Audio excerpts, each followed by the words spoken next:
안녕하세요. 구약 제사보다 뛰어나신 예수의 새 언약과 속죄 제사의 우월성을 논증합니다. 오늘 본문은 히브리서 9장 1절에서 10절입니다. 1절, 첫 언약에도 예배 규례들과 세상에 속한 성소가 있었습니다. 세상에 속한 성소는 그리스도께서 대제사장으로 섬기시는 하늘에 있는 참 성소의 그림자입니다. 지상의 성소의 특징은 일시적 한정적으로 존재한다는 것입니다. 마찬가지로 세상에 있는 육체에 속한 것들은 하늘에 있는 것에 비해 제한적이며 불완전합니다. 땅에 있는 것을 바라볼 때 그것이 가리키고 있는 궁극적인 실체를 바라보아야 합니다. 세상에 오신 그리스도가 바로 그 실체입니다. 대다수 유대인들이 실패하게 된 가장 큰 요인은 그림자를 통해서 실체를 보려고 하는 대신 그 그림자에 만족했다는 것입니다. 4절, 이곳에는 금으로 만든 분향제단과 전부를 금으로 입힌 언약궤가 놓여 있습니다. 이 언약궤 안에는 만나를 담은 금항아리와 아론의 쌍난 지팡이와 언약의 돌판들이 있습니다. 분향단의 향은 성도의 기도가 하나님께 올라간다는 것을 상징적으로 나타냅니다. 출애굽기에는 분향단이 성소에 있는 것으로 기록되었습니다. 제사장은 아침 저녁으로 성소의 분향단에서 향을 피웠고 1년에 한 번 대속죄일에는 대제사장이 그 피운 향을 향로에 담아가지고 지성소에 들어갔습니다. 대제사장의 분향이 자신과 백성을 위한 기도를 의미한 것은 하늘의 성소에서 대제사장으로 섬기시는 그리스도께서 성도들을 위해 끊임없이 중보기도 하시는 것을 상징합니다. 언약궤 안에 있는 세 가지는 하나님의 기적을 뜻합니다.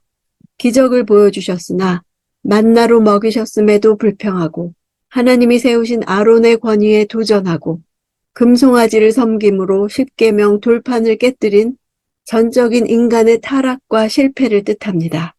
그래서 은혜의 보좌인 속죄소, 덮개가 언약궤 위에서 세 가지를 누르고 있습니다. 예수 그리스도의 덮어주시는 은혜가 아니면 우리 안에 죄성이 올라와 폐역과 실패의 길로 갈 수밖에 없습니다. 지성소의 결론은 오직 예수 그리스도십니다. 5절, 그리고 그 위에는 속죄의 자리를 덮고 있는 영광의 그룹들이 있는데 이것들에 대해 지금 자세히 말할 수는 없습니다. 언약궤의 뚜껑을 속죄소라 불렀습니다. 그룹이란 말은 히브리어 케루빔을 음역한 것입니다. 케루빔은 하나님을 보좌하는 천사의 명칭입니다. 이 그룹들은 하나님의 임재를 상징합니다. 지금 자세히 설명하지 않는 것은 원독자들에게 장막 그 자체를 보게 하려는 것이 아니라 그 안에 예표된 실체, 즉 그리스도를 통한 하나님의 구원 계획을 보게 하려는 것이었습니다.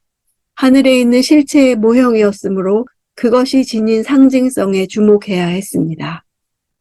7절, 그러나 두 번째 장막 안에는 대제사장만이 1년에 단 한 번 들어가는데 피가 없이는 절대로 들어가지 못합니다.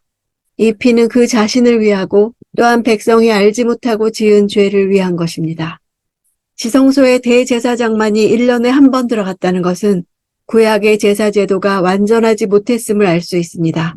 피가 없이는 들어가지 못한다는 것은 대제사장에게도 자신의 어떤 성결에 근거하여 지성소에 들어갈 권한이 없었음을 말해줍니다. 오직 다른 생명의 권능을 통해서만 들어갈 수 있었습니다. 그들은 다른 사람들을 하나님께로 인도하기는커녕 자신들도 그 앞에 제대로 나아갈 수 없었던 것입니다. 새 언약에 속한 왕 같은 제사장들인 우리에게는 은혜의 보좌 앞에 나아가는 것이 허락되었습니다. 율법이 아무도 온전케 하지 못했던 것과 대조적으로 그리스도는 자기를 믿는 모든 이들을 온전케 하심을 증명해 줍니다. 8절, 이것을 통해 성령께서는 첫 번째 장막이 서 있는 동안에는 지성소로 들어가는 길이 아직 열리지 않은 사실을 보여주십니다. 구약의 성소와 제사에 관련된 것들을 성령께서 특별한 통찰력으로 가르쳐 주십니다. 그림자에 불과했던 구약의 제사 제도는 실체이신 그리스도께서 오시기 전에는 지성소로 들어가는 길을 열지 못했습니다. 9절, 이 장막은 현 세대를 위한 비유입니다. 이에 따라 드려진 예물과 제물은 제사하는 사람의 양심을 온전케 할 수 없습니다. 현 세대는 지금 히브리 그리스도인들이 살던 바로 그 시대를 의미합니다. 즉 그리스도께서 오신 이후의 신약 시대를 뜻합니다.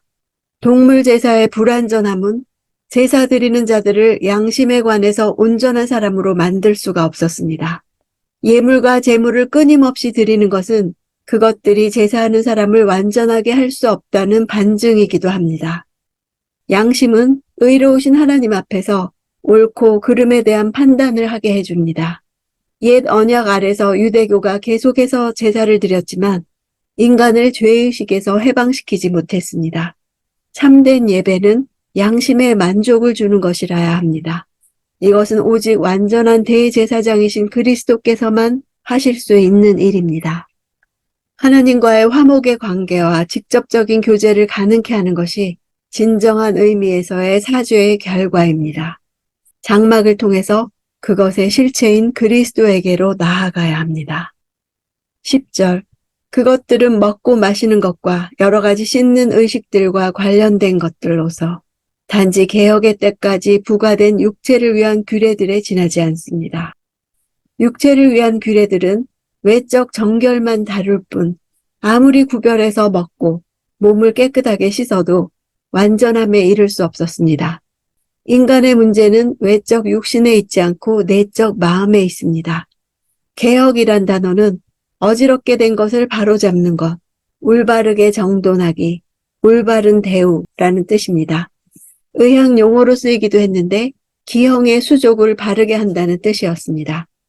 그리스도교는 유대교와 전혀 별개의 낯선 종교가 아니라 유대교의 연장선상에 있는 것입니다.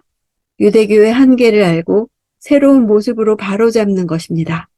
그리스도의 오심과 더불어 율법에 근거한 제사제도의 역할은 끝났습니다.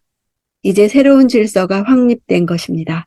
전에는 외적인 순종이 중시되었으나 이제는 내적인 변화를 통한 새로운 관계가 중시됩니다. 율법의 명령 아래 있는 자들이 아니라 하나님의 은혜 아래 있습니다. 이 은혜는 그분과 우리와의 관계가 새로워진 것을 나타냅니다. 우리의 순종과 헌신은 이 관계에 기초된 자발적인 것입니다. 실체이신 그리스도의 오심으로 비유로 존재했던 장막과 제도는 더 이상 존재할 필요나 가치가 없게 되었습니다. 첫 번째 휘장, 두 번째 휘장을 거쳐 대제사장만 들어갈 수 있던 지성소였는데 이제는 우리도 하나님께로 나아갈 수 있는 길이 열렸습니다. 십계명을 받을 때 하나님과 백성들은 결혼 계약을 맺은 것입니다. 그러나 백성들은 그 계약을 지킬 수 없어 언약은 파기되었습니다. 율법으로는 아무도 하나님께로 나아갈 수 없었으나 예수께서 휘장을 찢고 하나님께로 데리고 들어가셨습니다. 데리고 들어간다는 단어는 인연을 끄는 아내 대신에 새로 맞은 신부를 소개할 때 사용하는 단어입니다. 이스라엘의 실패에도 불구하고 하나님은 언약 백성을 저버리지 않으십니다. 오히려 더 좋은 언약에 대한 계획을 가지고 새 언약을 주셨습니다. 첫 언약은 마음이 담기지 않은 형식적인 순종이 일어날 수도 있는 한계가 있었습니다. 이제 우리 마음에 기록해 주심으로 마음으로부터 하나님의 뜻을 알고 그 뜻을 좇아 살아가는 것이 가능해졌습니다. 이 일은 성령님이 내 안에 거하심으로 가능해졌습니다. 내 모든 삶이 지성소에서 이루어집니다. 하늘 지성소와 맞닿은 성령의 전에서 하나님의 얼굴 앞에서 사는 것입니다.